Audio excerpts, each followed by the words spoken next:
Hello mga guys! Welcome back to our channel. At eto na nga mga guys, bibisita ulit tayo ng ating mga alaga. Talaga nga naman kabilis ng araw. Isang linggo na naman na nakalipas. So eto mga guys yung nangyari sa PSEI index. Last week, dire-diretso pababa and then bumawi. Pero yun, nauntog tayo dito sa resistance. So ayan. Ang nangyari is mukhang magko-consolidation around dito sa baba. Pero overall, makikita niyo sideways pa rin yan. Ayan. So, tingnan na natin yung mga alaga natin. So, ito na mga guys, ang ating DNL. Punta tayo sa daily chart. Downtrend. Then, consolidation. Ayan o. Bottom pa. Hindi, bottom ba to?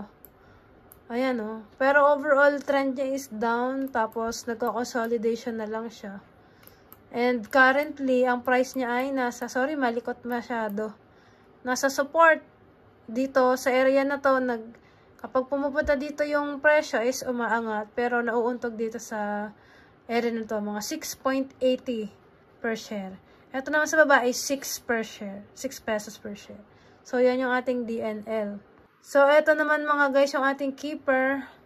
Uptrend, pero nagko-consolidation na dito sa taas. Parang nag-ano na to. Distribution na kasi hindi na niya nabibreak tong resistance. So, malamang mga nagdi-distribute or nagbebenta na.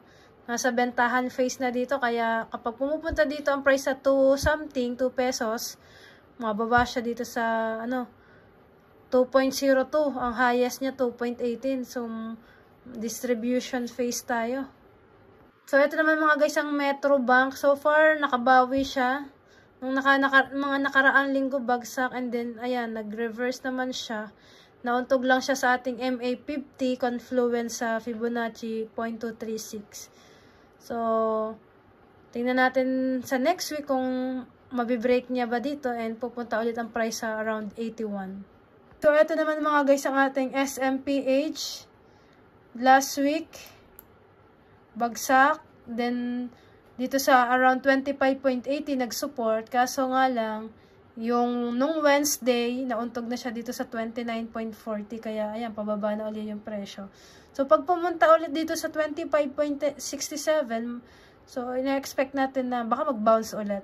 Pero, baka mag-ano lang yan, sideways, consolidation na lang yan dito. 29, yung ganyan, ang presyo niya, naglalaro. So, eto naman mga guys, yung ating MAC. Eto yung nangyari sa kanya. Nag-support sa Fibonacci 0.5 or yung 50% retracement. Then, dito na siya nag-consolidation. Ang price ay 6.41, pinakamataas. And then, 5.99. Doon, nagsusupport. So, makikita naman natin dito sa area na to. Ayan, may support din talaga dito. So, kaya nagbabounce dyan yung presyo. Yun nga lang, malakas yung resistance sa around 6.40. Kasi may MA50 pa. So, ito na mga guys yung ating last pure gold. So, makita nyo naman, uptrend yan. Pero, nag-retracement siya ng 50%.